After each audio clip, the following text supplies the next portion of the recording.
Dear students, चलिए आगे हम देखते हैं जो लैंगिक संलग्न बीमारियां हैं मानव के अंतर्गत उसके बारे में। तो इसमें से पहली जो बीमारी है वो कौन सी है? वर्णांधता। वर्णांधता या इसी को हम इंग्लिश में कलर ब्लाइंडनेस भी कहते हैं। ठीक, इसी को दूसरे नाम से जो है प्रोट्रान दोष के नाम से भी जाना जाता है, या इसी को लाल हरा अंधापन भी कहते हैं। लाल हरा अंधापन इसलिए कहते हैं क्योंकि इस बीमारी के अंतर्गत जो है व्यक्ति को लाल और हरे रंग की पहचान नहीं हो पाती है, कि कंफर्म नहीं हो पाता है कि कौन सा रंग जो है लाल है और कौन सा रंग हरा है। ठीक, इसकी जो बीमारी है ये जो मानव के अंतर्गत, इसको सबसे पहले एक वैज्ञानिक थे हॉर्नर। ठीक, हॉर्नर नामक वैज्ञानिक ने 1876 ईस्वी में सबसे पहले इसको जो है ज्ञात किया था। ठीक, तो इस बीमारी का मेन जो लक्षण होता है लाल हरे की पहचान न कर पाना है। ठीक, और जब कभी जो क्रोमोसोम होते हैं उनके खंडों में अगर इस बीमारी का जो है जीन्स उपस्थित होता है तो ये बीमारी जो है वहाँ पर प्रकट हो जाती है और आगे की तरफ वंशागत होती रहती है। ठीक, ये जरूरी नहीं है कि वहाँ पर भी जैसे अगली पीढ़ी है तो अगली पीढ़ी में श्योरिटी है कि वहाँ पर बीमारी होगी ही होगी, ऐसा नहीं है। जब वहाँ पर उस जीन का एक्टिवेशन हो जाता है तब बीमारी हो जाती है, अन्यथा वहाँ पर सुप्त जीन पड़ा रहता है।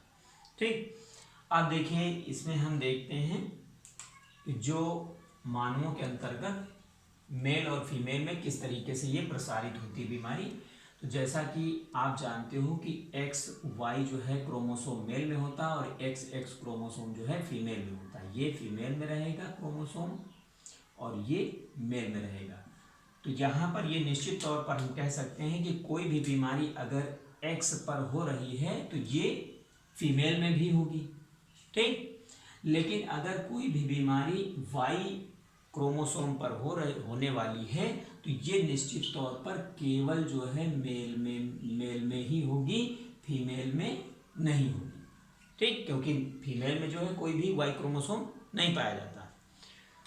तो इस बीमारी के जो भी व्यक्ति होते हैं उनको जो है विभिन्न प्रकार की जो गवर्नमेंट सर्विसेज होती हैं उनमें नहीं रखा जाता है, जैसे कि रेलवे हो गया या नेवी हो गया, या जो है आपके जो डिजाइनर होते हैं, या ये जो इंटीरियर जो है ये साजो सज्जा करने वाले व्यक्ति होते हैं, या ट्रैफिक पुलिस हो गया, इनमें जो है इस प्रकार के व्यक्तियों को नहीं रखा जाता है। ऐसा क्यों?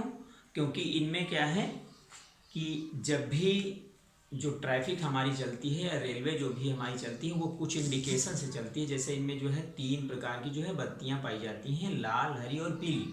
ठीक, तो इनके इंडिकेशन के द्वारा जो है मूवमेंट होता है, यानी ट्रेन जो है या तो छूटती है, अराइव करती है, या वहाँ पर पहुँचती है।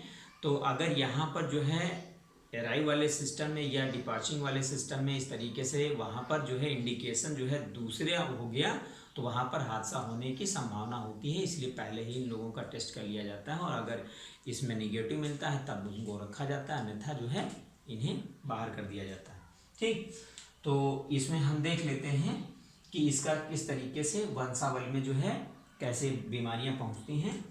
तो जैसा कि XY क्रोमोसोम जो है मेल में होता है, ठीक, और XX क्रोमोसोम जो है फीमेल में होता है। ठीक, अब देखिए यहाँ पर इनके जो है क्रोमोसोम बनेंगे, ये क्रोमोसोम नहीं गैमेट बनेंगे। ठीक, अब यहाँ पर XX गैमेट बन गए।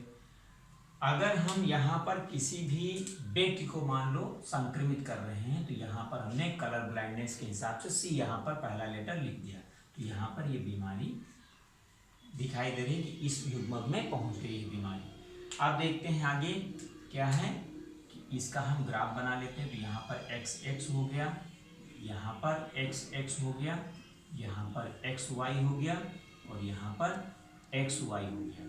जैसा कि हमें पहले ही ज्ञात है कि जो XX होगा वो क्या होंगे, पुत्री होंगी और जो एक्स वाई होंगे वो पुत्र होंगे। ठीक, अब देखिए इनमें क्या है, जो भी यहाँ पर एक्स क्रोमोसोम पर जो है जो जीन था वर्णांता वाला वो यहाँ पर पहुंच चुका है पुत्रियों में। ठीक, तो यहाँ पर ये जो है पुत्रियां केवल वाहक होंगी। इसमें अब एक तीसरी कंडीशन निकल कर आ गई है, वाहक, और यहाँ पर ये पुत्र क्या है, सामान्य है। ठीक, और ये जो है ग्रसित है बीमारी से, या इसको हम वर्णांध लिख सकते हैं। ठीक, और ये सामान्य। ठीक, तो आप देखिए इसमें क्या है, यहां पर हम दिखाई दे रहे हैं एक्स वाई, ये एक्स एक्स एक्स एक्स और एक्स वाई।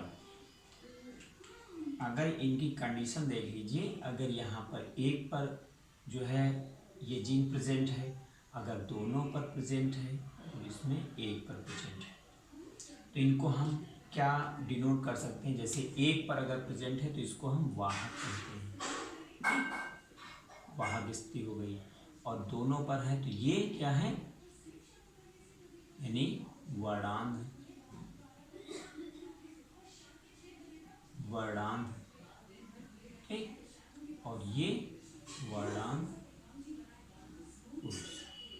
ठीक, ये कंडीशन है। तो इसमें हम देख लेते हैं कि जो मेल था, मेल क्या था, वर्णांध था, इसका जो है विवाह इसी सामान्य स्त्री से किया गया। तो सामान्य स्त्री से करने के पश्चात इसमें जो होने वाली संतानें हैं उसमें क्या है, जो पुत्रियां हैं वो दोनों यानी 100% पुत्रियां जो है क्या है, वाहक हो गई। संक्रमित अभी नहीं है, कोई भी वर्णांध नहीं है, यहाँ पर केवल वाहक है। ये अगली पीढ़ी में जाके जो है वहां पर वर्णांध हो सकती है, लेकिन अभी इसमें क्या है, ये वाहक है। अभी इनमें जीन तो है लेकिन पूर्ण रूप से प्रकट नहीं है, यानी इनको अभी पहचान होगी। ठीक, और जो पुत्र है वो सामान्य हो गया है। यानी एक और बात इसमें निकल के आ रही है कि जो मेल है, मेल सदैव क्या करेगा, जो है पुत्रियों को ट्रांसफर करता है कोई भी बीमारी, और जो फीमेल है वो पुत्रों को ट्रांसफर करती है कोई भी बीमारी। ऐसा क्यों, क्योंकि वाई क्रोमोसोम केवल जो है पिता के पास है, वो जो है पुत्रों में ट्रांसफर हो जाता है। ठीक, और जो पुत्री जो एक्स है जो भी पुत्र का, वो कहाँ से प्राप्त होता है, फीमेल से प्राप्त होता है, यानी अपनी माता से वो प्राप्त करता है। ठीक, तो ये एक बात ये हो गई। अब देखिए इसमें अगर दोनों एक्स में से एक एक्स पर जो है वो जीन पाया जा रहा है तो क्या हो गया, यहाँ पर स्त्री जो है वाहक होगी। ठीक, और अगर दोनों एक्स जो है संक्रमित है यानी उस जीन के अंतर्गत आ रहे हैं, यानी वो जीन उनमें पाया जा रहा है, तो क्या होगा, स्त्री जो है वर्णांध हो जाएगी। और अगर कोई भी मेल है उसके एक्स क्रोमोसोम पर वो जीन पाया जा रहा है तो पुरुष जो है पूर्ण रूप से वर्णांध हो जाएगा।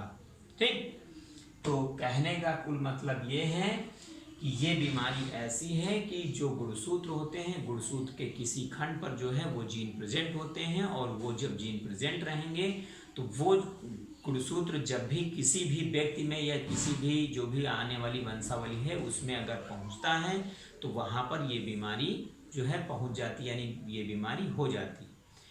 तो जनरली ऐसा देखा गया है। तो इस तरीके से इसकी वंशागत होती है। ये एक सामान्य सी संरचना इसमें दिखाई गई है ग्राफिकल प्रेजेंटेशन द्वारा, जैसे कि मेंडल ने जो है मेंडल के वंशागत के नियम थे उसी के अंतर्गत ग्राफ बनाया गया। तो इसी तरीके से अन्य बीमारियों की भी वंशावली चलेगी। तो पहली जो बीमारी है वर्णांधता, इसको आप देख लेंगे, समझ लेंगे, बना लेंगे। जो चीज़ ना है वो कंफर्म कर लीजिएगा। Thanks to all.